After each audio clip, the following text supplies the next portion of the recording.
Hello everyone, welcome back to my channel. तो आज की क्लास में हम करेंगे टेंसेस और वो भी बहुत ही इजी वे में। टेंसेस में ज़्यादातर बच्चों को प्रॉब्लम रहती है और टेंसेस ही इंग्लिश ग्रामर का बेस है। तो चलिए स्टार्ट करते हैं। वीडियो स्टार्ट करने से पहले वीडियो को लाइक कर दीजिए, शेयर कर दीजिए एंड सब्सक्राइब कर दीजिए अपने फ्रेंड्स के साथ, क्योंकि वीडियो बहुत ही ईजी एंड सिंपल होने वाला है।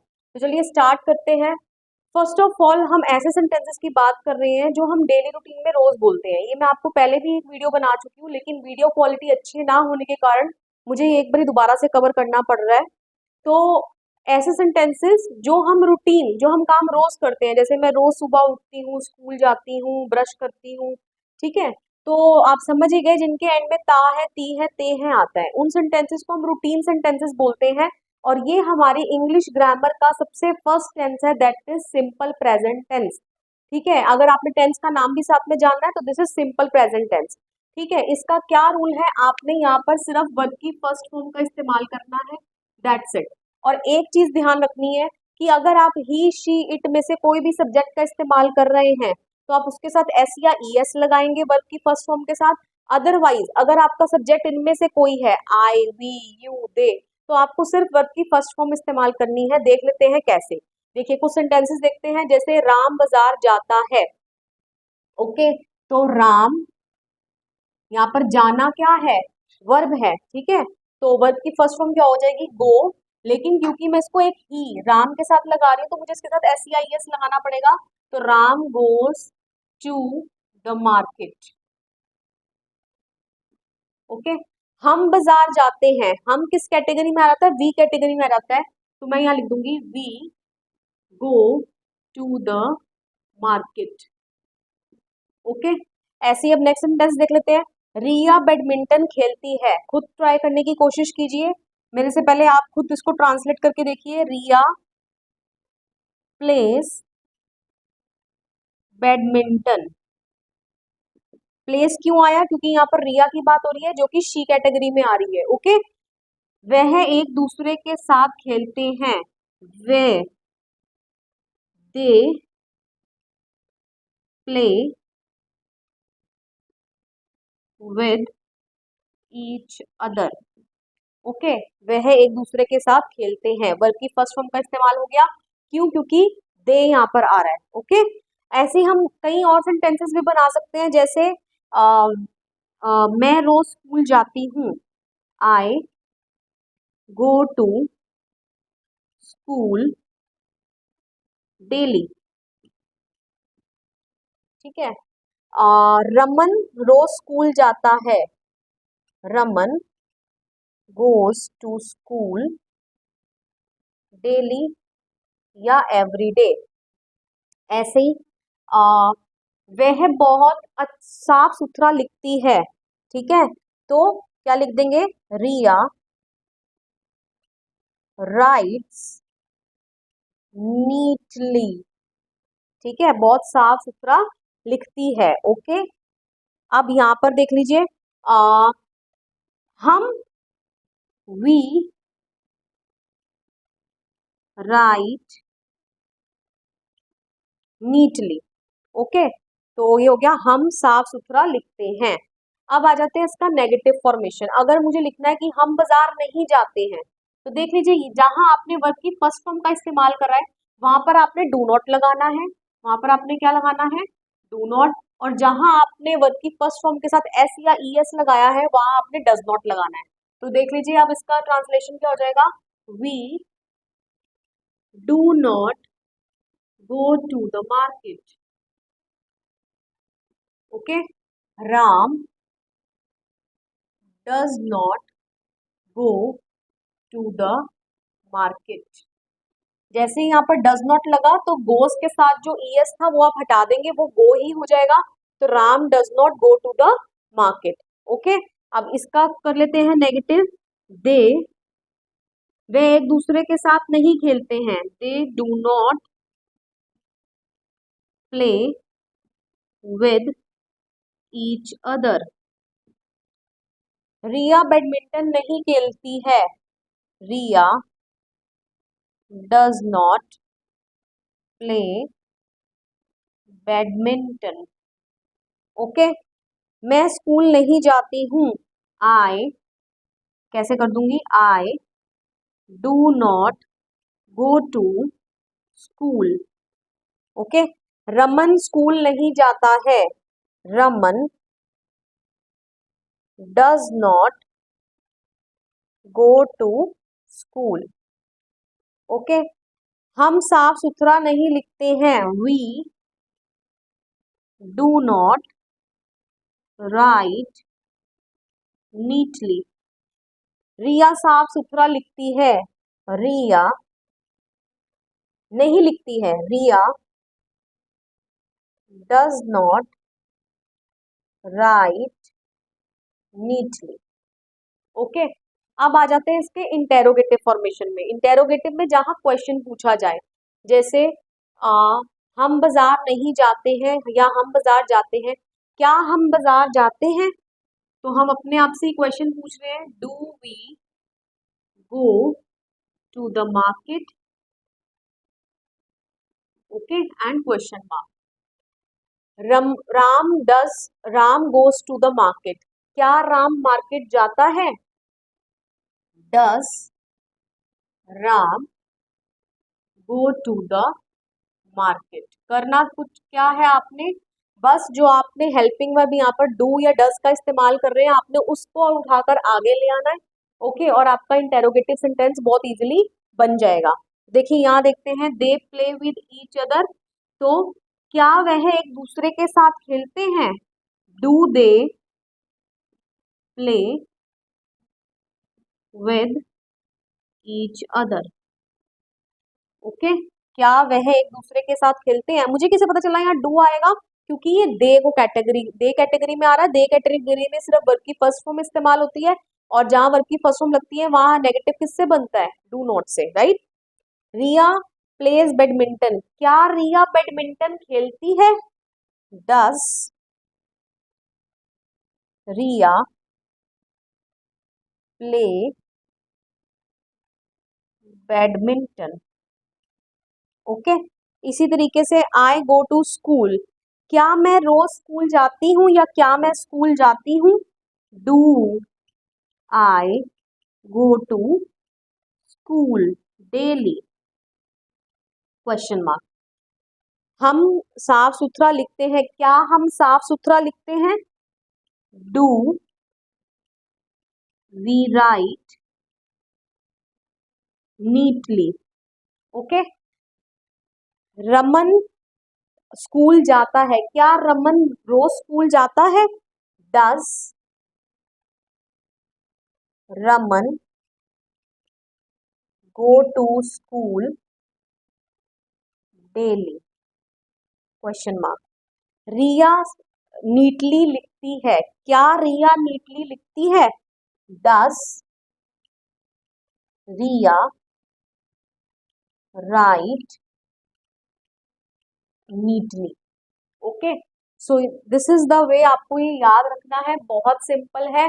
जितने सेंटेंसेस आपके जो ता है, ती है, ते हैं पर एंड होते हैं, वहां आपको सिर्फ वर्ब की फर्स्ट फॉर्म का इस्तेमाल करना है। याद सिर्फ ये रखना है कि अगर आप ही, शी, इट में से किसी एक सब्जेक्ट के बारे में बात कर रहे हैं, तो आपने वहां जो वर्ब की फर्स्ट फॉर्म लगाई है उसके साथ S E I S add कर देना है, और जैसे ही आप S E I S add कर रहे हैं तो नेगेटिव बनाते वक्त वहां डज नॉट का इस्तेमाल होगा, और इंटेरोगेटिव बनाते वक्त डज सबसे आगे आ जाएगा। ओके, एंड जहां आप वर्ब की फर्स्ट फॉर्म का इस्तेमाल कर रहे हैं खाली, जैसे इन सभी सब्जेक्ट्स में, वहां आपको नेगेटिव बनाते वक्त डू नॉट का इस्तेमाल करना है, और इंटेरोगेटिव बनाते वक्त डू को सबसे आगे आपने ले आना है। Alright, I think so this is very clear to you. अब हम इसका कंपैरिजन करते हैं कुछ ऐसे सेंटेंसेस के साथ, जैसे अभी तो ये हम कर रहे थे ता है, ती है, ते है पर एंड हो रहे थे। अगर यही सेंटेंसेस ता है, ती है, ते है पर ना एंड होकर ता था, ती थी, ते थे पर एंड करते, तो फिर आप इनको किस तरीके से फ्रेम करते, ठीक है। तो अब देखिए, इस कैटेगरी में दो तरीके की वर्ब्स जो हैं आ जाती हैं। First is action verb and the second is non action verb. Action verb से हम क्या समझते हैं, जिसमें आप एक्शन मतलब मूवमेंट हो, जैसे डांस, प्ले, सिंग, जब ये सारी एक्शन वर्ब हैं, क्योंकि जब इन वर्ब्स को परफॉर्म किया जाएगा तो कोई ना कोई मूवमेंट जो है वो होगी, राइट। नॉन एक्शन वर्ब्स ऐसी वर्ब्स होती हैं जिनमें कोई मूवमेंट ना हो, जैसे सोचना, थिंक। अगर मैं सोच रही हूँ तो क्या इसमें कोई मूवमेंट हो रही है? नहीं हो रही है। लाइक, किसी चीज को पसंद करना, पसंद करने में क्या मूवमेंट हो रही है? नहीं हो रही है, तो नॉन एक्शन वर्ब है। वांट, किसी चीज को चाहना, किसी चीज को जब हम चाहते हैं तो क्या उसमें कोई मूवमेंट हो रही है? नहीं, no movement is there, so non action verb में आ गया। तो चलिए देखिए, अब आपको ये ध्यान रखना है कि जितने भी सेंटेंसेस अगर आपके एक्शन वर्ब के होंगे और वो आपके अगर ता है, ता थे, ती थे पर एंड करते हैं, तो वहां आपने यूज्ड टू का इस्तेमाल करना है उनको बनाने में। तो चलिए देख लेते हैं पहले। जैसे हम देर रात तक बातें किया करते थे। ओके, सो वी, हम के लिए we used to talk till late night. हम खूब झगड़ा करते थे। तो झगड़ना, जब झगड़ा करते तो क्या मूवमेंट होती है ना, एक्शन वर्ब है। तो एक्शन वर्ब है और पास्ट की है थे, तो आपने यूज टू का इस्तेमाल करना है। We use to fight a lot. हम हर संडे मिला करते थे। We used to meet every Sunday. Okay, तो दिस इज द वे, आपने इस तरीके से इनको फ्रेम कर लेना है। और अगर आपकी नॉन एक्शन वर्ब है तो वहां आपने सिंपल सा रूल लगाना है, वहां आपने वर्ब की सेकंड फॉर्म का इस्तेमाल करना है, दैट्स इट। ठीक है, तो जैसे मुझे आम बहुत पसंद थे। ठीक है, पसंद करना, पसंद करने में कोई जो है मूवमेंट नहीं होगी।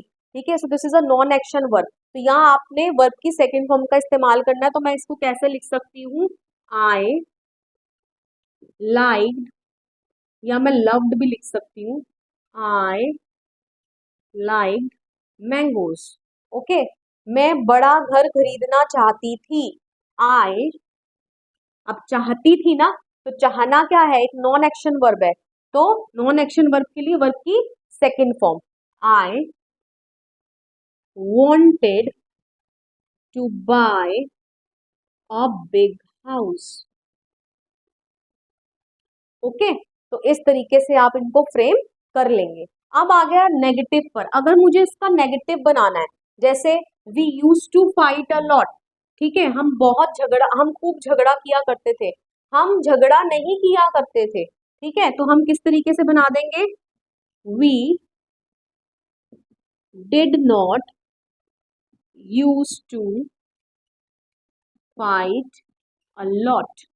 ओके, डिड नॉट आप लगा दोगे, यूज्ड जो है यूज बन जाएगा, वर्ब की सेकंड फॉर्म है, वर्ब की फर्स्ट फॉर्म आ जाएगी, क्योंकि डिड के साथ कभी भी वर्ब की सेकंड फॉर्म आ ही नहीं सकती है। इंग्लिश ग्रामर का रूल है, जहां आपको डिड नजर आ जाए तो उसके साथ हमेशा वर्ब की फर्स्ट फॉर्म आएगी।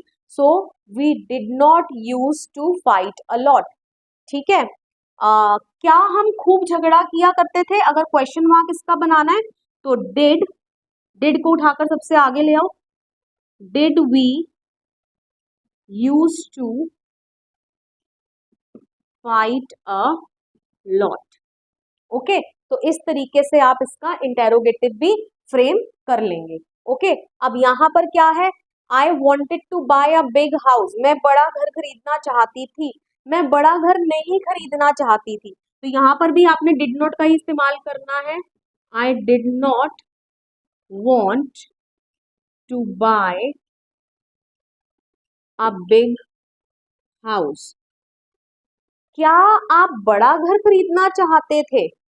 Did you want to buy a big house?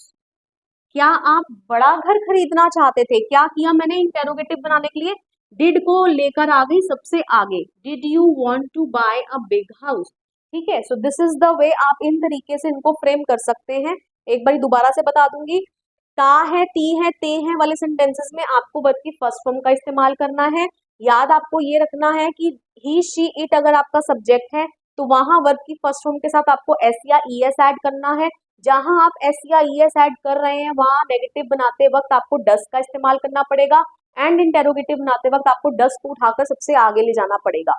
And जहां आप वर्ब की फर्स्ट फॉर्म का सिर्फ इस्तेमाल कर रहे हैं इन सभी सब्जेक्ट्स के साथ, वहां आपको नेगेटिव बनाते वक्त डू नॉट लगाना है, और इंटेरोगेटिव बनाते वक्त आपको डू को उठाकर सबसे आगे ले जाना है। ओके, तो ये आपके सेंटेंसेस थे जो एंड हो रहे थे ता है, ती है, ते है। इनके पीछे था आ जाता है तो तब आपके दो केसेस बनते हैं। एक आपका केस बनता है एक्शन वर्ब के साथ और एक आपका केस बनता है नॉन एक्शन वर्ब के साथ। एक्शन वर्ब ऐसी वर्ब्स होती हैं जिसमें आपको कोई ना कोई एक्शन मतलब कि आपकी मूवमेंट हो, तब आपको यूज टू का इस्तेमाल करना है सेंटेंस बनाते वक्त। जैसे हम देर रात तक बातें किया करते थे, ते थे, ठीक है। So we use to talk till late night. हम देर रात तक बातें नहीं किया करते थे। We did not use to talk till late night. क्या हम देर रात तक बातें किया करते थे? Did we use to talk till late night. तो इस तरीके से आप बना लेंगे। और नॉन एक्शन वर्ब जहां आपको कोई एक्शन ना करना पड़े, जैसे थिंक, लाइक, वांट, वहां आपको ध्यान रखना है आपने वर्ब की सेकंड फॉर्म का इस्तेमाल करना है। जैसे मुझे आम बहुत पसंद थे, तो आई लाइक्ड मैंगोज। ओके, मुझे आम नहीं पसंद थे, ठीक है, या मैं नहीं पसंद करती थी। ओके, तो आई डिड नॉट लाइक मैंगोज। अब आ जाता है हमारा एक और केस, ठीक है, जो कि बड़ा इंपॉर्टेंट है, जो आपको अक्सर राइटिंग में बुक में मिलता है, ठीक है। जैसे वो झाड़ू लगाता था और मैं पोछा लगाती थी। ओके, देख लीजिए दोनों के पीछे ता था, लगाती थी। ओके, हम एक जगह मिलते थे फिर स्कूल जाते थे। देख लीजिए दोनों ते थे एंड ते थे, ठीक है। तो अब इस केस में देख लीजिए कौन सी वर्ब है? एक्शन वर्ब है, क्योंकि झाड़ू लगाओगे तो एक्शन ही होगा। तो मैंने अभी आपको बताया एक्शन वर्ब में आपको यूज टू का इस्तेमाल करना है, तो चलिए करते हैं। वो झाड़ू लगाता था means he used to broom, झाड़ू लगाने को ब्रूम बोलते हैं। एंड अब हम इस तरीके से नहीं लिखते हैं, बुक में जो आपको अक्सर लिखा हुआ मिलता है ना राइटिंग वे, वो क्या होता है, अगर मैंने एक बार यूज टू लगा दिया, जो नेक्स्ट सेंटेंस लिखूंगी ना उसमें वुड लगाया जाएगा, ठीक है। तो क्या हो जाएगा? He use to broom and I would mop. मैं पोंछा लगाती थी, पोंछा लगाने को मोप बोलते हैं। ओके, ऐसे ही अब ये आप खुद ट्राई करके देख लिए। देखिए, हम एक जगह मिलते थे, ठीक है, एक जगह जब मिलेंगे तो एक्शन वर्ब है, यूज टू का इस्तेमाल करेंगे। We use to meet at one place. Okay, फिर स्कूल जाते थे, then we would go to school. तो ये जो आपका राइटिंग का वे है, ये आपको अक्सर इंग्लिश की बुक्स में देखने को मिलेगा, तो इसलिए मैंने आपको ये भी यहाँ पर क्लियर कर दिया। आई होप सो ये पूरी वीडियो जो है इसमें जो हमने आज कंसेप्ट कवर किया वो आपको समझ आ गया है। मैंने आपको लास्ट क्लास में कवर करा दिया था ता है, ती है, ते हैं वाले सेंटेंसेस, एंड ता था, ती थे एंड ती ते थे वाले सेंटेंसेस। ओके, इन सेंटेंसेस को इंग्लिश में कौन सा टेंस है? ये सिंपल प्रेजेंट टेंस, जहां मैं आपको रिकॉल करवा देती हूँ, वर्ब की फर्स्ट फॉर्म का हमने इस्तेमाल करा था। एंड ही, शी, इट के साथ हमने वर्ब की फर्स्ट फॉर्म के साथ एस या ईएस का इस्तेमाल करा था। ओके, और बाकी सभी सब्जेक्ट्स के साथ हमने सिर्फ वर्ब की फर्स्ट फॉर्म का इस्तेमाल किया था। एंड ये जो सारे सेंटेंसेस है ये दो तरीके के होते हैं, एक होते हैं आपके एक्शन वर्ब एंड एक होते हैं आपके नॉन एक्शन वर्ब। जितने भी आपके एक्शन वर्ब थे वहां आपने यूज टू का इस्तेमाल किया था, एंड जितने भी आपके नॉन एक्शन वर्ब्स थे वहां पर आपने वी टू का इस्तेमाल किया था। ओके, एंड नेगेटिव बनाते वक्त वी टू ठीक से लिख देती हूँ, डिड नॉट प्लस वर्ब की फर्स्ट फॉर्म का इस्तेमाल किया था। आई होप सो ये आपको क्लियर है। और ये भी आपका कौन सा टेंस है इंग्लिश ग्रामर का? Simple past tense. तो चलिए आज की क्लास में हम क्या नया सीखने वाले हैं? आज की क्लास में हम सीखेंगे इंग्लिश टेंसेस ग्रामर में 3 फिनिशिंग सेंटेंसेस। देखिए, फिनिशिंग से हम क्या समझते हैं? फिनिशिंग का मतलब होता है किसी काम का कंप्लीट होना, उसी को हम बोलते हैं फिनिशिंग, राइट। तो इंग्लिश ग्रामर में हमारे पास 3 तरीके के फिनिशिंग होते हैं। फर्स्ट इज सिंपल फिनिशिंग, अभी जो ब्रैकेट में लिखा है छोड़ दीजिए, सब बाद में समझ आएगा आपको। Second is current finishing and third is distant finishing. अब इन तीनों में अंतर क्या है? क्योंकि इनके नाम के पीछे फिनिशिंग लग रहा है, तो तीनों में ही कोई ना काम जो है वो खत्म होगा, ठीक है। ये इसमें आपको सेंटेंस स्ट्रक्चर कैसा मिलेगा? जैसे मैंने यहाँ कुछ सेंटेंसेस पहले से ही लिख रखे हैं, वह बाजार गया, इसका मतलब बाजार चला गया है वो, उसने वो काम, बाजार जाने का काम कर लिया है ना, खत्म हो गया, फिनिश हो गया है काम। उसने ग्लास तोड़ दिया, तो ग्लास तोड़ने का काम हो गया, फिनिश हो गया। वह जोर से चिल्लाया, तो चिल्लाने का काम भी क्या हो गया, खत्म हो गया। ओके, करंट फिनिशिंग में क्या होगा, सेम सेंटेंसेस मैंने लिए हैं लेकिन थोड़ा सा डिफरेंस हो जाएगा। वह बाजार गया है, इसका मतलब चला गया है, जाने का काम हो चुका है। उसने ग्लास तोड़ दिया है, अगेन ग्लास टूटने का तो काम हो गया है। कोई जोर से चिल्लाया है, अगेन चिल्लाने का तो काम हो गया है। Next is distant finishing. Distant finishing में काम होगा, काम को हुए बहुत समय हो गया, वह बाजार गया था। ओके, पास्ट गया था, इसका मतलब बाजार जाने का काम हो गया। उसने ग्लास तोड़ दिया था, ओके, ग्लास तोड़ने का काम हो गया। कोई जोर से चिल्लाया था, ठीक है, तो चिल्लाने का काम हो गया। ओके, तो दिस इज द डिफरेंस। अगर आप हम इनकी हिंदी देखेंगे तो इनके एंड में कुछ नहीं लगेगा, वह गया, तोड़ दिया, चिल्लाया। बाजार गया है, तोड़ दिया है, चिल्लाया है। बाजार गया था, तोड़ दिया था, चिल्लाया था। ओके, अब हम आ जाते हैं इनके इंग्लिश ट्रांसलेशन पे। हम इनका इंग्लिश ट्रांसलेशन कैसे करेंगे? So it is very very simple. आपने क्या करना है, सिंपल फिनिशिंग में जिसके एंड में कुछ नहीं लग रहा, आपने वहां पर वर्ब की सेकेंड फॉर्म का इस्तेमाल करना है। That's it. तो चलिए देखते हैं। वह बाजार गया, ओके, ही वेंट, गो की सेकेंड फॉर्म गो की सेकेंड फॉर्म क्या हो जाएगी, went. He went to the market, okay. उसने ग्लास तोड़ दिया, ही ब्रेक, ब्रोक। ब्रेक की सेकेंड फॉर्म ब्रोक। वर्ब्स का आना आपके लिए मोस्ट इंपॉर्टेंट है। He broke the glass, okay. वह जोर से चिल्लाया, चिल्लाने को क्या बोलते हैं, yes, shrieked. He shrieked loudly, okay. वह जोर से चिल्लाया। देख लीजिए कितना सिंपल है, हमने कितने इजी वे में इन सभी सेंटेंसेस को ट्रांसलेट कर लिया इंग्लिश में। अब चलते हैं करंट फिनिशिंग की ओर। करंट फिनिशिंग में भी काम हो गया है, बट यहाँ पर इसका जो रूल है वो थोड़ा सा डिफरेंट हो जाएगा। यहाँ आपने क्या करना है, हैज और हैव में से किसी एक हेल्पिंग वर्ब को लगाना है एंड प्लस साथ में वर्ब की थर्ड फॉर्म का इस्तेमाल करना है। ये इसका रूल है। हैज किसके साथ लगता है, आई थिंक सो आप जानते हैं, मैं फिर भी यहाँ लिख देती हूँ। ही शी इट के साथ आपने हैज का इस्तेमाल करना है। इन तीनों को छोड़कर जितने भी आपके और सब्जेक्ट हैं, जैसे दे, वी, यू, ओके, इन सबके साथ आपने किसका इस्तेमाल करना है, हैव का। ओके, आई, आई के साथ भी हैव ही लगाते हैं। ओके, तो चलिए करते हैं। वह बाजार गया है, ही हैज gone, go की third form go, went, gone. He has gone to the market. I hope so, very clear. Next, उसने ग्लास तोड़ दिया है, he has broken, break, broke, broken. He has broken the glass. I hope so, this is also clear. कोई जोर से चिल्लाया है, कोई, somebody, somebody has shrieked loudly. Okay, so this is the वे। करना क्या है, रूल आपके दिमाग में होना चाहिए, ट्रांसलेशन आपके दिमाग में होनी चाहिए एंड वर्ब की फॉर्म्स आपको आनी चाहिए। आप बहुत इजीली इनको इंग्लिश में कन्वर्ट कर लेंगे। बढ़ते हैं डिस्टेंट फिनिशिंग की ओर। डिस्टेंट फिनिशिंग का क्या रूल होगा, यहाँ पर आपको ऑलवेज हैड लगाना है। यहाँ पर तो आपको चूज करने की भी जरूरत नहीं है, हैज और हैव में से जैसे यहाँ चूज करना पड़ रहा है, यहाँ आपको ऑलवेज ही हैड लगाना है प्लस वर्ब की थर्ड फॉर्म का इस्तेमाल करना है। आई होप सो मेरे करने से पहले आप इन्हीं सेंटेंसेस को ट्रांसलेट कर लेंगे।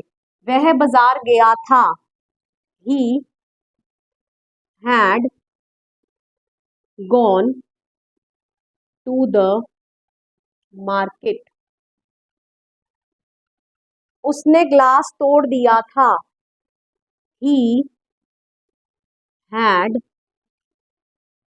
broken the glass. कोई जोर से चिल्लाया था। Somebody had shrieked loudly. Okay, so this is their conversation. आपने कैसे जो है इनको कन्वर्ट करना है, ठीक है। अब हम करेंगे इनका नेगेटिव फ्रेम करना। इनका नेगेटिव कैसे बनाना है, अब मैं हिंदी में तो नहीं लिख रही हूँ। जैसे वह बाजार नहीं गया, ओके, तो आपने यहाँ पर डिड नॉट का इस्तेमाल करना है नेगेटिव बनाते वक्त। किसका? डिड नॉट का। और मैंने कल की क्लास में आपको एक रूल बताया था, जहां डिड नॉट लग जाए वहां आपने वर्ब की फर्स्ट फॉर्म लगानी है साथ में। तो चलिए कन्वर्ट करिए मेरे साथ। He went to the market, वह बाजार नहीं गया। He did not go to the market, ठीक है। जैसे ही डिड नॉट आ गया, मेरा वेंट जो है वो गो में चेंज हो गया। ही broke the glass, he did not break the glass. He shrieked loudly. He did not shriek loudly. Okay, next करते हैं। यहाँ पर आपने हैज के साथ नॉट लगा देना है। मैं आपको एक करके बता देती हूँ, बाकी आप खुद कर लीजिएगा। He has gone to the market. He has not gone to the market. वह बाजार नहीं गया है, ओके। उसने ग्लास नहीं तोड़ा है। He has not broken the glass. कोई जोर से नहीं चिल्लाया है। Nobody, कोई नहीं चिल्लाया ना, nobody has।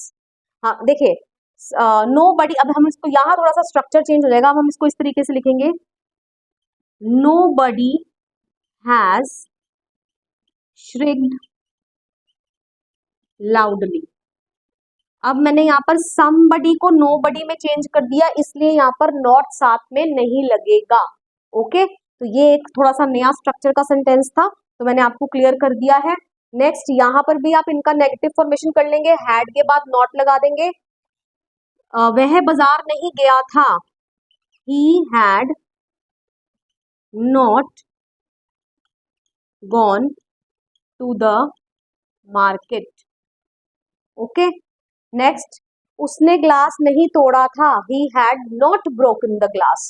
Somebody had shrieked loudly. कोई जोर से नहीं चिल्लाया था। Nobody had shrieked loudly. Again इसी मैनर से हम कर देंगे, हैज की जगह पे बस had आ जाएगा, okay. Nobody had shrieked loudly. Okay, I hope so this is also clear. Moving on to interrogative sentences. अब मुझे इसका क्वेश्चन मार्क वाला सेंटेंस फ्रेम करना है, तो वहां मेरे को हेल्पिंग वर्ब को उठाकर सबसे आगे ले आना है, ठीक है। जैसे he went to the market, क्या वह मार्केट गया, ठीक है। तो क्या हो जाएगा इसका हिंदी में, क्या बोलेंगे, क्या वह मार्केट गया, okay. Did he go to the market, question mark. Did लगाया था ना हमने नेगेटिव में, तो डिड को सबसे आगे ले आएंगे आप, ओके। क्या उसने ग्लास तोड़ा, डिड ही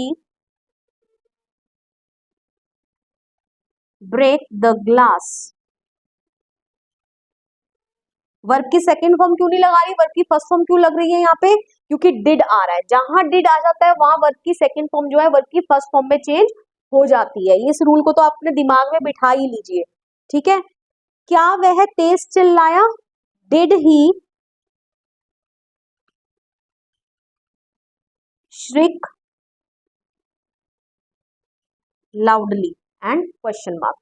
तो यहां कर लेते हैं, वह बाजार गया है, क्या वह बाजार गया है, has he gone to the market. Hindi आप साथ में लिखते रहिए अपने आप, अपनी कन्वीनियंस के लिए। उसने ग्लास तोड़ दिया है, क्या उसने ग्लास तोड़ दिया है, has he broken the glass. Okay, कोई जोर से चिल्लाया है। क्या कोई जोर से चिल्लाया है? Has somebody shrieked loudly। Okay, अब यहां पर भी हम इसी तरीके से कर लेंगे, बस आपने हैड को उठा के सबसे आगे ले आना है। जैसे वह बाजार गया था, क्या वह बाजार गया था? Had he gone to the market.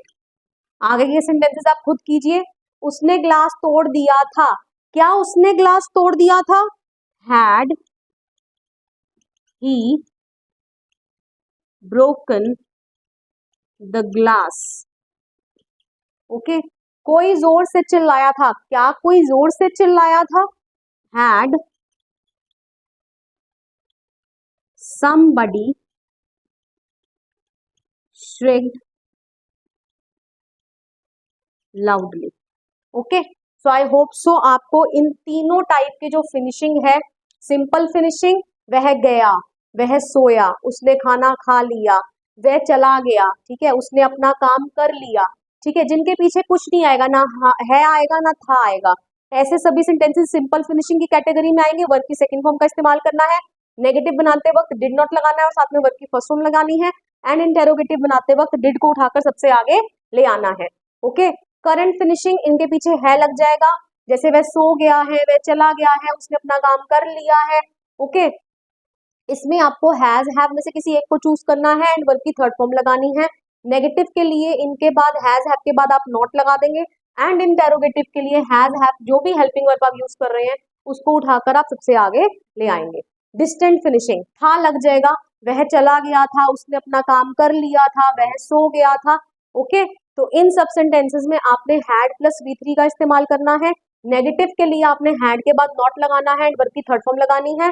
And interrogative के लिए आप हैड को उठाकर सबसे आगे ले आएंगे और अपना इंटेरोगेटिव सेंटेंस फ्रेम कर लेंगे। ओके, अब बात आई कि इंग्लिश ग्रामर में इनका नाम क्या है एक्चुअल में, तो चलिए मैं आपको इनका नाम भी बता देती हूँ। इंग्लिश ग्रामर में सिंपल फिनिशिंग को सिंपल पास्ट टेंस के नाम से जाना जाता है। करंट फिनिशिंग को हम प्रेजेंट परफेक्ट टेंस बोलते हैं एंड डिस्टेंट फिनिशिंग को हम पास्ट परफेक्ट टेंस बोलते हैं। ओके, तो इसको भी आप याद रख लीजिएगा।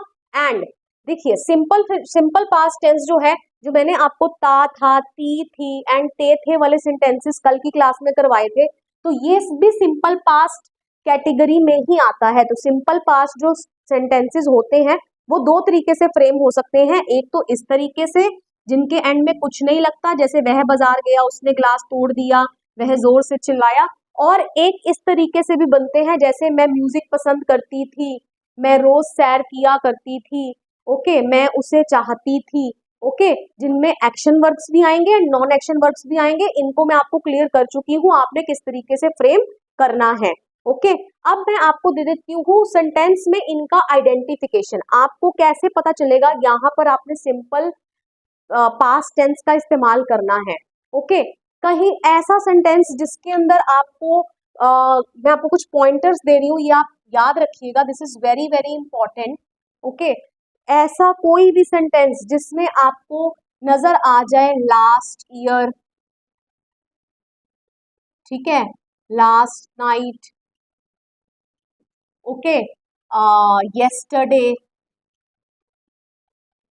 या कोई बीता हुआ साल जैसे इन 1947। ओके, अगर आपको ऐसा कोई भी वर्ड सेंटेंस में लिखा हुआ नजर आ जाए तो आपने वहां पर वर्ब की सेकंड फॉर्म का इस्तेमाल कर देना है बिना सोचे समझे। जैसे मैं आपको एक एग्जांपल दे देती हूँ, जैसे मैंने लिखा इंडिया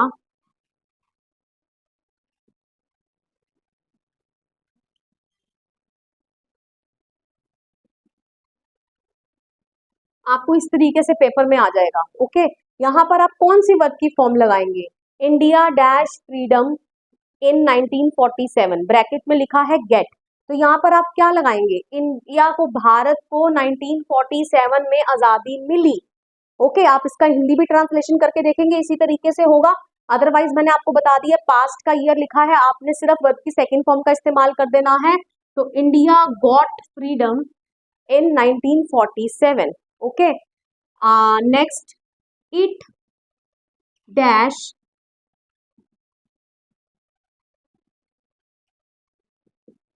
ये भी लिख सकते हैं या येस्टरडे भी लिख सकते हैं। Okay, it dash rain last night या येस्टरडे, कल बारिश हुई। ओके, तो येस्टरडे आ गया, लास्ट नाइट लिखा नजर आ गया, आपने वर्ब की सेकेंड फॉर्म का इस्तेमाल कर देना है। तो आप यहाँ क्या लिख देंगे, it rained yesterday. Okay, I hope so this is clear. आगे की वीडियो में मैं आपको इन दोनों जो टेंसेस हैं, क्योंकि दोनों मिलते जुलते टेंसेस है, दोनों ही पास्ट के हैं, दोनों में क्या रिलेशन है मैं आपको वो बताऊंगी। चलिए अब हम देखेंगे कि simple finishing and distant finishing में क्या रिलेशन है।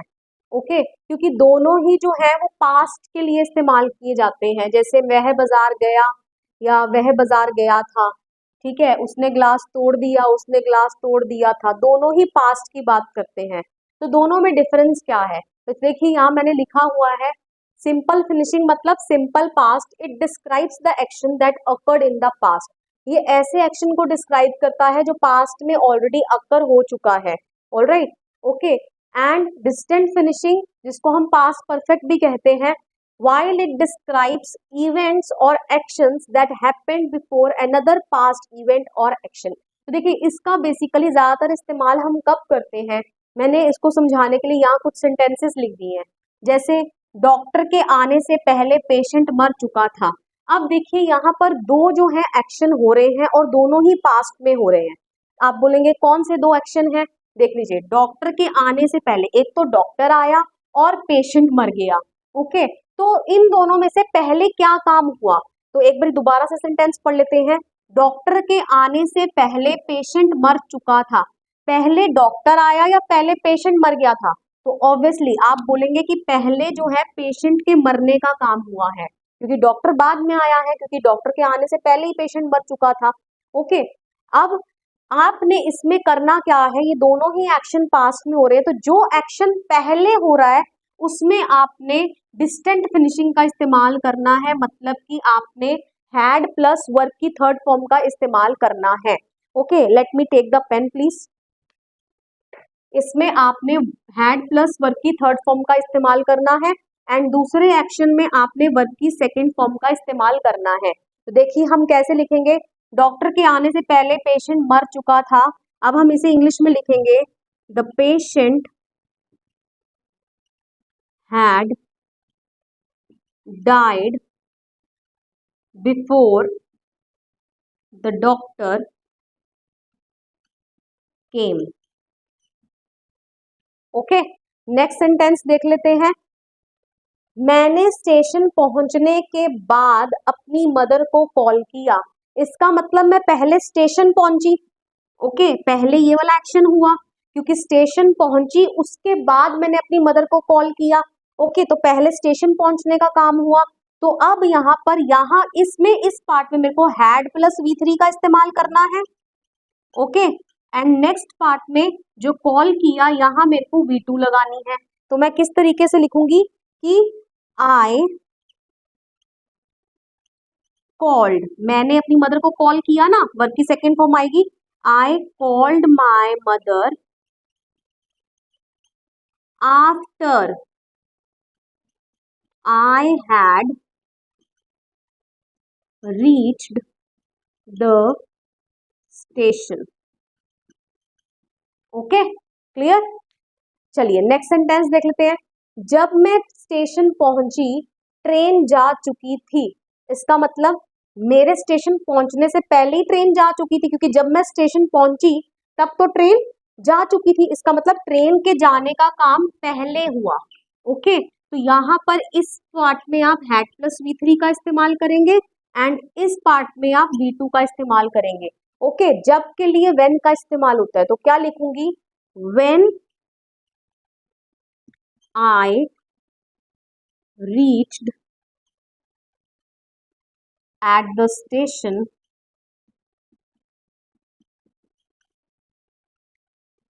The train had already left. या हम इस तरीके से भी लिख सकते हैं, when I reached at the station the train had left already. Okay, इस तरीके से भी मैं लिख सकती हूँ। एक और एग्जाम्पल मैंने यहाँ लिखा है, कोशिश करिए इसको मेरे करने से पहले आप खुद ट्राई करके देखिए। गेस्ट्स के आने से पहले गीता खाना बना चुकी थी, तो इसका मतलब गेस्ट बाद में आए, पहले खाना बनाने का काम हो चुका था।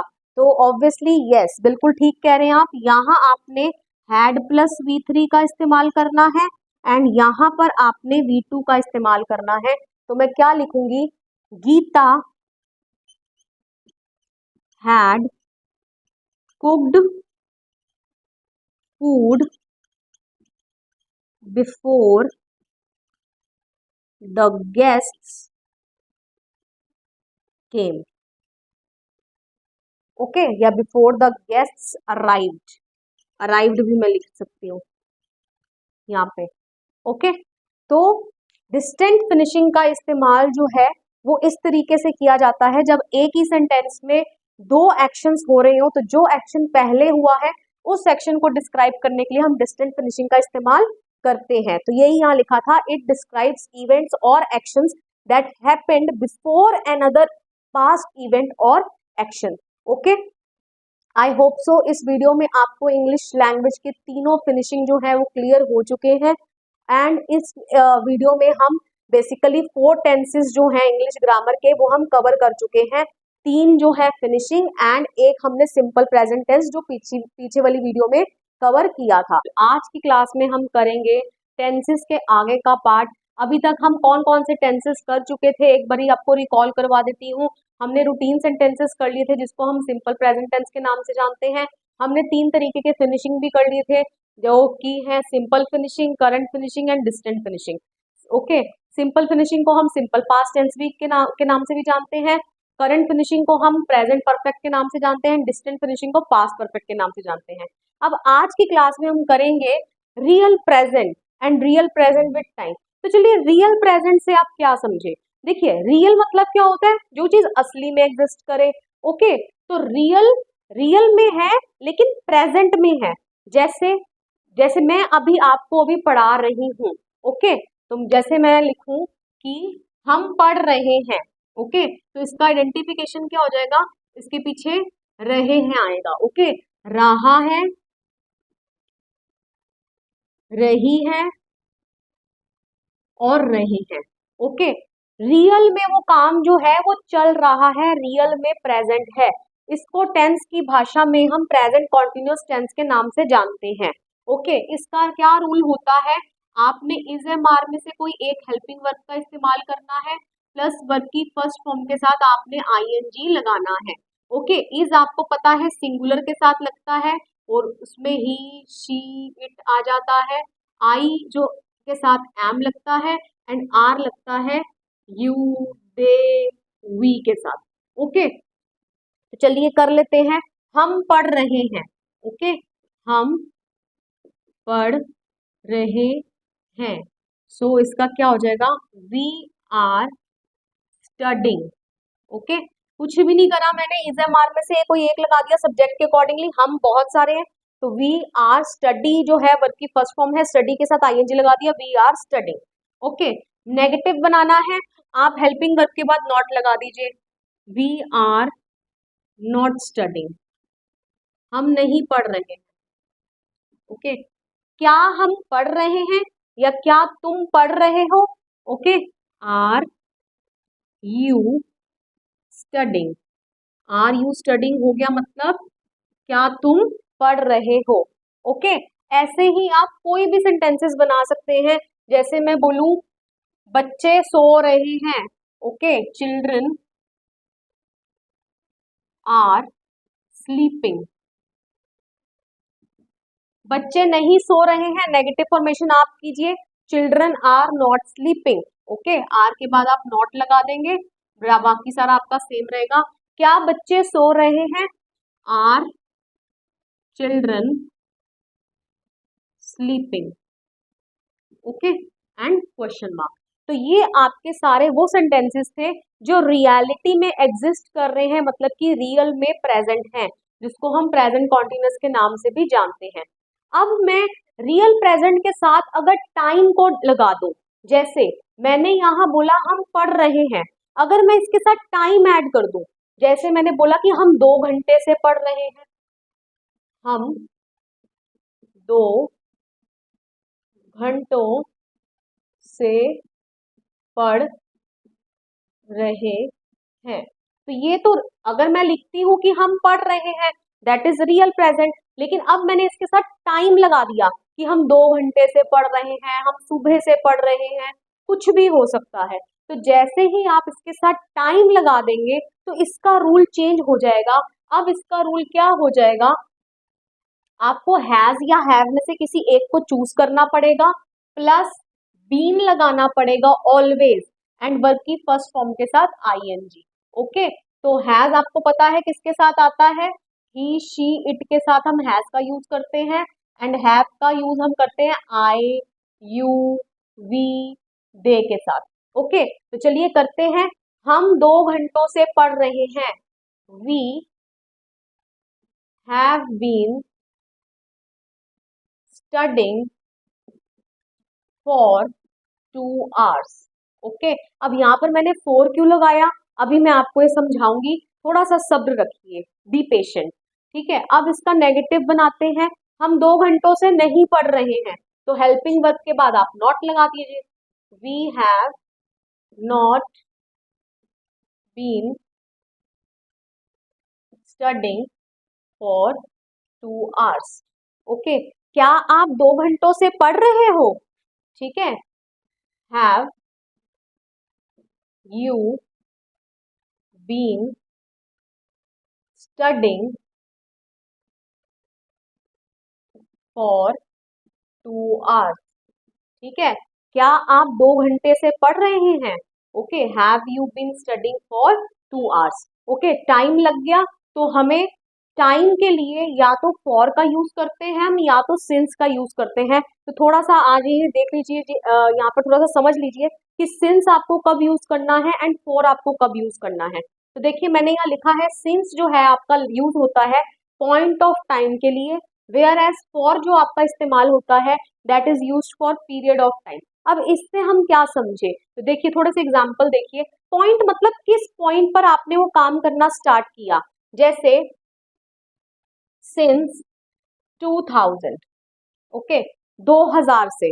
ओके, अब इसी को मेरे को अगर पीरियड ऑफ टाइम, पीरियड मतलब जिसको मैं काउंट कर पाऊं, ठीक है, अगर इसी को मुझे पीरियड में कन्वर्ट करना हो तो मैं लिख सकती हूँ फॉर 24 years।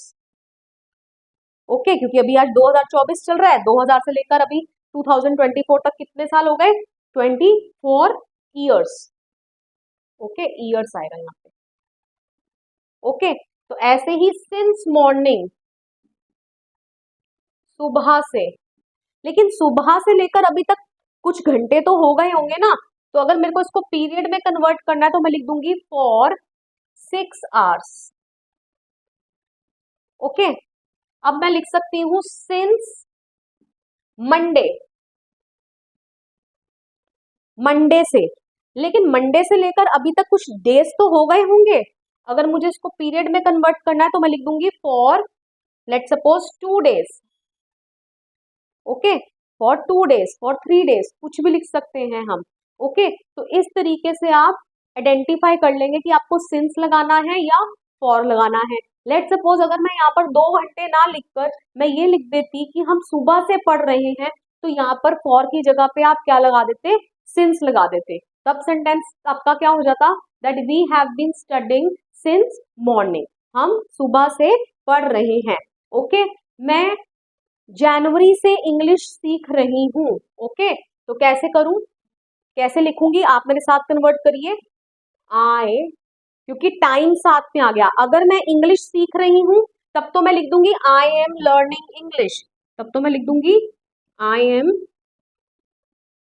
लर्निंग इंग्लिश, मतलब मैं इंग्लिश सीख रही हूँ। ओके, मैं इंग्लिश सीख रही हूँ। लेकिन अगर मैं इसके साथ टाइम लगा दूं कि मैं 3 महीनों से या जनवरी से इंग्लिश सीख रही हूं, तब आपको ये रूल ध्यान रखना है। ओके, तो I have been learning English since February. ठीक है, फेब्रुअरी से मैं क्या सीख रही हूँ? इंग्लिश सीख रही हूँ। नेगेटिव बनाना है, मैं फेब्रुअरी से इंग्लिश नहीं सीख रही हूँ।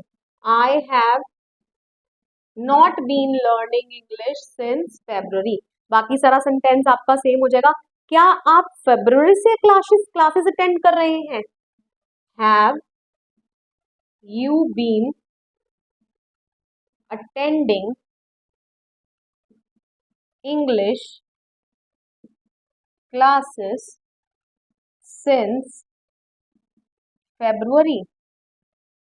ओके, क्या आप फेब्रुअरी से इंग्लिश की क्लासेस अटेंड कर रहे हैं? ओके, तो जैसे ही आपका टाइम साथ में आ गया तो आपने हैज हैव में से किसी एक का यूज कर लेना है। बीन तो लगेगा ही लगेगा और वर्ब की फर्स्ट फॉर्म के साथ आईएनजी लगाकर आप सेंटेंस को बड़ी इजीली फ्रेम कर लेंगे। इंटेरोगेटिव में हेल्पिंग वर्ब को उठा के सबसे आगे ले आइएगा। यहाँ पर हैज या हैव में से कोई एक लगा होगा तो वही आगे आएगा। यहाँ इज एमआर में से कोई एक लगा होगा तो वो आगे आएगा। आई होप सो आपको क्लियर हो गया है। रियल प्रेजेंट को हम प्रेजेंट कॉन्टिन्यूस टेंस के नाम से जानते हैं and real present with time को हम प्रेजेंट परफेक्ट कॉन्टिन्यूस के नाम से जानते हैं। अगर आपको इस तरीके से याद रह जाता है तो इट्स ओके, अदरवाइज जो मैंने आपको नेम बताए हैं आप उससे भी इनको याद रख सकते हैं। ऑलराइट, तो चलिए अब बढ़ते हैं हम पास्ट प्रेजेंट पर। देखिए, बिल्कुल अगर आपको ये समझ आ गया तो आप ये बहुत इजीली समझ लेंगे। अभी जो चीज जो है प्रेजेंट थी लेकिन पास्ट में प्रेजेंट थी। जैसे मैं इन्हीं सेंटेंसेस को आपको कन्वर्ट करके दिखा देती हूँ। जैसे यहाँ है हम पढ़ रहे हैं, ये रियल में प्रेजेंट है, अभी चल रहा है काम, ठीक है। लेकिन ये पास्ट में प्रेजेंट अगर हो जाएगा तो फिर ये क्या हो जाएगा कि हम पढ़ रहे थे, हम पढ़ रहे थे। ओके, तो बस क्या हो जाएगा, इनके पीछे रहा था, रही थी, रहे थे आएगा। ओके, तो अब इसका रूल क्या चेंज हो जाएगा, हेल्पिंग वर्ब में बस आपको चेंज करना है। यहाँ आप इज एम आर में से चूज कर रहे थे, यहाँ आप वॉज वर्ब में से चूज करेंगे और प्लस वर्ब की फर्स्ट फॉर्म के साथ आईएनजी तो लगाएंगे ही लगाएंगे। जैसे हम पढ़ रहे थे, वी वर स्टडिंग। हम नहीं पढ़ रहे थे, वी वर नॉट स्टडिंग। क्या तुम पढ़ रहे थे, were you studying. Okay, was किसके साथ लगता है, वर किसके साथ लगता है, आई होप सो आप जानते ही हैं। वॉज लगता है सिंगुलर के साथ, वर लगता है प्लूरल के साथ, आई के साथ, यू के साथ, वी के साथ, दे के साथ। ये किसके साथ लग जाएगा, ही शी इट के साथ। ओके, तो ये आप याद भी रख सकते हैं। अब जैसे हमने रियल प्रेजेंट विद टाइम करा है, इसी तरीके से हम पास्ट प्रेजेंट विद टाइम करेंगे। ओके, जैसे इसी के साथ मैं टाइम लगा दूं कि हम 2 घंटों से पढ़ रहे थे, या हम सुबह से पढ़ रहे थे। ठीक है, ये कर लेते हैं, हम सुबह से पढ़ रहे थे। ओके, टाइम साथ में ऐड हो गया। ओके, सेंटेंस स्ट्रक्चर वही रहा था, रही थी, रहे थे ही आएगा एंड में, लेकिन टाइम साथ में ऐड हो जाएगा। अब इस केस में आपने क्या करना है, यहाँ आप हैज या हैव में से किसी एक को चूज कर रहे थे, यहाँ आपने ऑलवेज हैड लगाना है। इसमें आपका काम आसान हो गया, had plus been plus verb की फर्स्ट फॉर्म के साथ आईएनजी। तो चलिए कर लेते हैं, हम सुबह से पढ़ रहे थे, we had been studying since morning। हम सुबह से नहीं पढ़ रहे थे या वो सुबह से नहीं पढ़ रहा था, he had not been studying since morning। क्या तुम सुबह से पढ़ रहे थे, क्या तुम सुबह से टीवी देख रहे थे, had you been watching television since morning. तो इन्हीं सेंटेंसेस को आप देख लीजिए, इसी तरीके से याद कर लीजिए और इनकी प्रैक्टिस करिए। आप बहुत इजीली जो टेंसेस को जो है सीख लेंगे। थोड़ी सी आपको प्रैक्टिस करनी पड़ेगी। अब इस टेंस को, जो पास्ट प्रेजेंट टेंस है, इसको हम इंग्लिश में पास्ट कॉन्टिन्यूस के नाम से जानते हैं, एंड जो पास्ट प्रेजेंट विद टाइम है, इसको हम पास्ट परफेक्ट कॉन्टिन्यूस के नाम से जानते हैं। आई होप सो ये जो चारों टेंसेस मैंने आपको कवर कराए हैं आपको समझ में आ गए हैं। अब मैं आपको बताऊंगी कि simple past and past continuous में क्या रिलेशन होता है। चलिए अब हम रिलेशनशिप देख लेते हैं between simple past and past continuous. तो देखिए सिंपल पास्ट में क्या होता है, हम वर्ब की सेकेंड फॉर्म लगाते हैं, इसको हम सिंपल फिनिशिंग के नाम से भी जानते हैं अगर आपने दूसरे मेथड से सीखना है तो। और पास्ट कॉन्टिन्यूस जो मैंने अभी अभी आपको करवाया, जिसको हम क्या बोलते हैं, पास्ट प्रेजेंट। जो सेंटेंसेस किस पे एंड करते हैं, रहा था, रही थी एंड रहे थे। ओके, जहां पर आपका क्या रूल था, वॉज वर्ब में से किसी एक को सिलेक्ट करना है, प्लस वर्ब की फर्स्ट फॉर्म के साथ आईएनजी लगाना है। अब इन दोनों टेंसेस में क्या रिलेशन है, तो मैंने कुछ सेंटेंसेस यहाँ लिख रखे हैं, तो चलिए देख लेते हैं। जब बेल बजी मैं किचन में काम कर रही थी। ओके, जब बेल बजी, तो when the bell rang. Okay, यहाँ आपने वर्ब की सेकेंड फॉर्म लगानी है सिंपल पास्ट, और यहाँ पर आपने पास्ट कॉन्टिन्यूअस लगाना है, मतलब कि ये रूल आपका। ठीक है, when the bell rang I was working in the kitchen. Okay, तो जब बेल बजी मैं किचन में काम कर रही थी, जब मैं वहां गया वो सो रही थी। ओके, तो अब आप खुद ट्राई करके देख लीजिए। व्हेन आई वेंट देयर, यहाँ पर आप वर्ब की सेकेंड फॉर्म का इस्तेमाल करेंगे। ठीक है, और यहाँ पर आप पास्ट कॉन्टिन्यूअस का इस्तेमाल करेंगे। When I went there she was sleeping. Okay, I hope so आपको ये क्लियर हो गया है। नेक्स्ट सेंटेंस जो है मैं आपको नहीं करके बता रही हूँ, ये आपका होमवर्क में है, आप इसे खुद ट्राई करिएगा एंड कमेंट सेक्शन में इसका आंसर लिखकर मुझे सेंड करिएगा।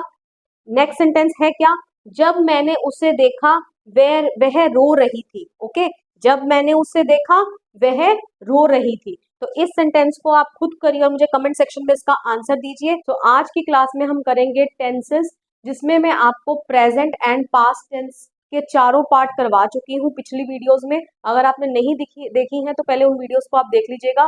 अब इस क्लास में हम करने वाले हैं फ्यूचर टेंस, और वो भी बहुत ही आसान वे में। ओके, तो चलिए स्टार्ट करते हैं। तो फ्यूचर टेंस, फ्यूचर से हम क्या समझते हैं, फ्यूचर मतलब हमारा आने वाला कल। ठीक है, जो भी आया नहीं है। ओके, तो फ्यूचर टेंस में सबसे पहला टेंस है सिंपल फ्यूचर टेंस, जो हम नॉर्मल आम भाषा में बहुत इस्तेमाल करते हैं। जैसे मैं कल स्कूल जाऊंगी, ठीक है, मैं बाजार जाऊंगी, मैं अपना काम करूंगी। ओके, तो ये सभी सेंटेंसेस जो है ये सिंपल फ्यूचर का पार्ट है। ओके, इसको फ्रेम करने के लिए क्या रूल है, आपको विल का इस्तेमाल करना है, प्लस साथ में वर्ब की फर्स्ट फॉर्म का इस्तेमाल करना है। तो चलिए देख लेते हैं। यहाँ मैंने एक सेंटेंस लिखा है, वह बाजार जाएगा, तो क्या हो जाएगा यहाँ पे, he will go to the market. अगर आपने इसका नेगेटिव बनाना है तो आप विल के बाद नॉट लगा दीजिए, तो हो जाएगा he will not go to the market, वह बाजार नहीं जाएगा।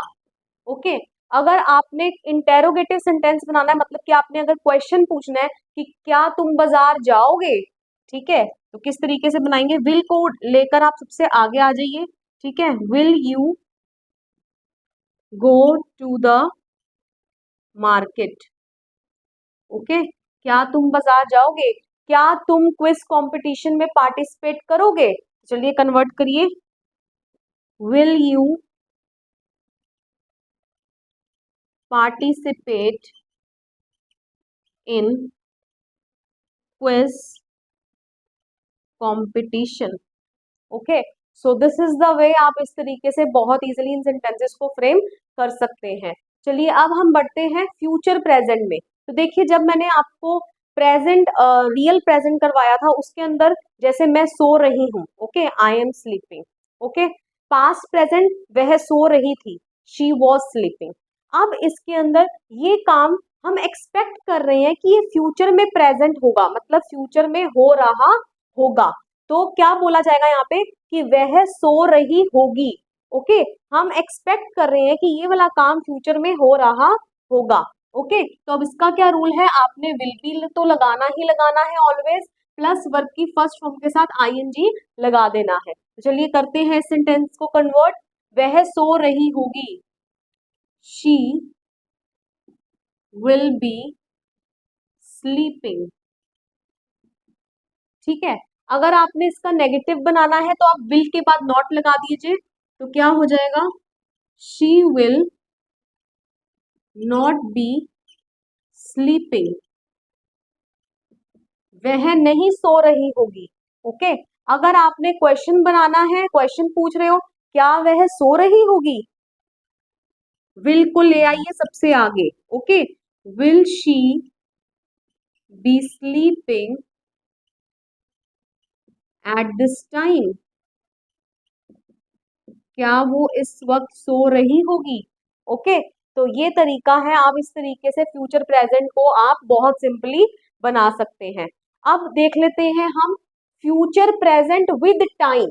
अगर मैं इसके साथ टाइम को ऐड कर दूं, याद कीजिए हमने रियल प्रेजेंट विद टाइम भी किया था and past present with time भी किया था।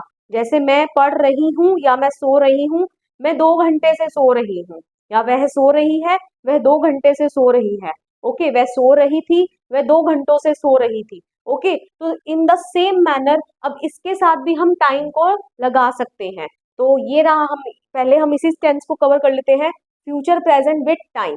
इसको हम इंग्लिश में कौन सा टेंस बोलते हैं, फ्यूचर परफेक्ट कॉन्टिन्यूअस टेंस बोलते हैं। तो मैंने देखिए सेम सेंटेंस लिखा है, डिफरेंस ये किया है मैंने साथ में टाइम ऐड कर दिया है, वह 2 घंटों से सो रही होगी, ओके। इस केस में आपका रूल क्या हो जाएगा, आपने विल हैव तो ऑलवेज लगाना ही लगाना है, ठीक है। एंड बीन प्लस वर्ब की फर्स्ट फॉर्म के साथ आईएनजी, एंड टाइम के लिए सिंस या फॉर का तो हम इस्तेमाल करते ही हैं। तो चलिए कन्वर्ट करते हैं, क्या हो जाएगा इसका answer, she will have been sleeping for 2 hours, okay. वह 2 घंटों से सो रही होगी, ओके। वो 2 घंटों से नहीं सो रही होगी, तो विल के बाद नॉट लगा दीजिए, she will not have been sleeping for 2 hours, okay. क्या वह 2 घंटों से सो रही होगी, अब आप क्वेश्चन पूछ रहे हैं क्या वह सुबह से सो रही होगी, क्या वह 2 घंटों से सो रही होगी, तो विल को ले आइए सबसे आगे, will she have been sleeping since morning, okay. क्या वह सुबह से सो रही होगी, okay. So this is the way, अगर टाइम के साथ आ जाता है तो रूल चेंज हो जाएगा, आपको विल हैव बीन तो लगाना ही लगाना है, प्लस वर्ब की फर्स्ट फॉर्म के साथ आईएनजी आप लगा देंगे। तो चलिए अब करते हैं आगे का टेंस, जो है हमारा फ्यूचर फिनिशिंग। देख लीजिए मैंने आपको क्या करवाया था, करंट फिनिशिंग कराया था। करंट फिनिशिंग में जो हाल फिलहाल में ही आपका काम हुआ है, जैसे मैंने अपना काम कर लिया है, ओके, मैंने अपना प्रोजेक्ट बना लिया है, ओके। पास्ट डिस्टेंट फिनिशिंग मतलब बहुत पहले आपने काम पास्ट में ही कर लिया था, उसने अपना प्रोजेक्ट बना लिया था, ओके, उसने अपना प्रोजेक्ट सबमिट कर दिया था। अब हम फ्यूचर में एक्सपेक्ट कर रहे हैं कि फ्यूचर में ये जो काम है ये हो गया होगा, ओके। तो मैंने यहाँ एक सेंटेंस लिखा है कि उसने प्रोजेक्ट बना लिया होगा, ओके। तो अगर ये प्रेजेंट फिनिशिंग होता तो उसने अपना प्रोजेक्ट बना लिया है, अगर ये डिस्टेंट फिनिशिंग होता तो उसने अपना प्रोजेक्ट बना लिया था। अब ये फ्यूचर फिनिशिंग है तो उसने अपना प्रोजेक्ट बना लिया होगा। तो इस केस में आपका क्या रूल हो जाएगा, आपने विल हैव ऑलवेज लगाना ही लगाना है, प्लस वर्ब की थर्ड फॉर्म का आप इस्तेमाल करेंगे। तो चलिए कन्वर्ट करते हैं इस सेंटेंस को, उसने प्रोजेक्ट बना लिया होगा। Okay, he will have made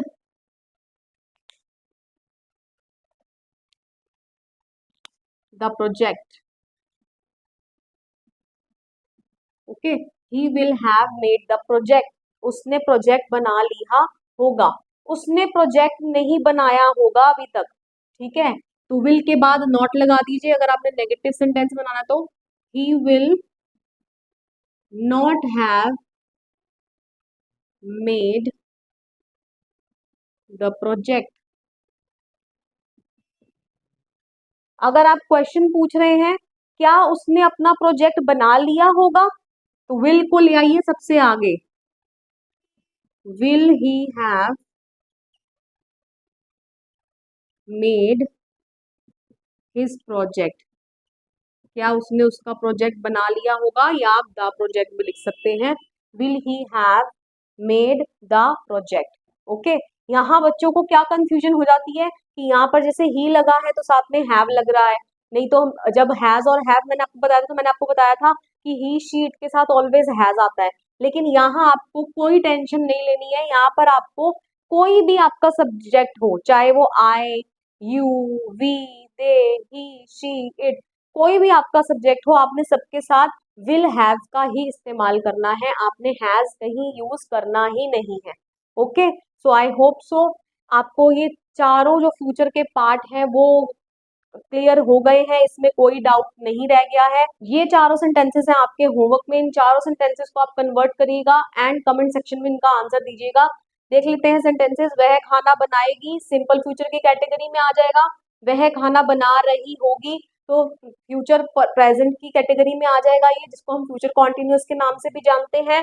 उसने खाना बना लिया होगा, हम फ्यूचर फिनिशिंग की बात कर रहे हैं जिसको हम फ्यूचर परफेक्ट भी बोलते हैं। एंड वह सुबह से खाना बना रही होगी, okay, future present with time जिसको हम फ्यूचर परफेक्ट कॉन्टिन्यूअस के नाम से भी जानते हैं। ओके, तो जरूर इन क्वेश्चंस को ट्राई करिएगा, इन कमेंट सेक्शन में इनके आंसर दीजिएगा। आई होप सो आपको फ्यूचर टेंस पूरा जो है वो क्लियर हो गया है। इसी के साथ हमारा टेंसेस का टॉपिक जो है वो कंप्लीट हो जाता है। मिलेंगे नेक्स्ट वीडियो में जहां हम करेंगे ग्रामर के और आगे के टॉपिक्स। तो टिल देन, वीडियो पसंद आया हो वीडियो को लाइक करिए, शेयर करिए, कमेंट करके बताइए वीडियो आपको कैसा लगा and don't forget to subscribe my channel. मिलेंगे नेक्स्ट वीडियो में, टिल देन बाय बाय।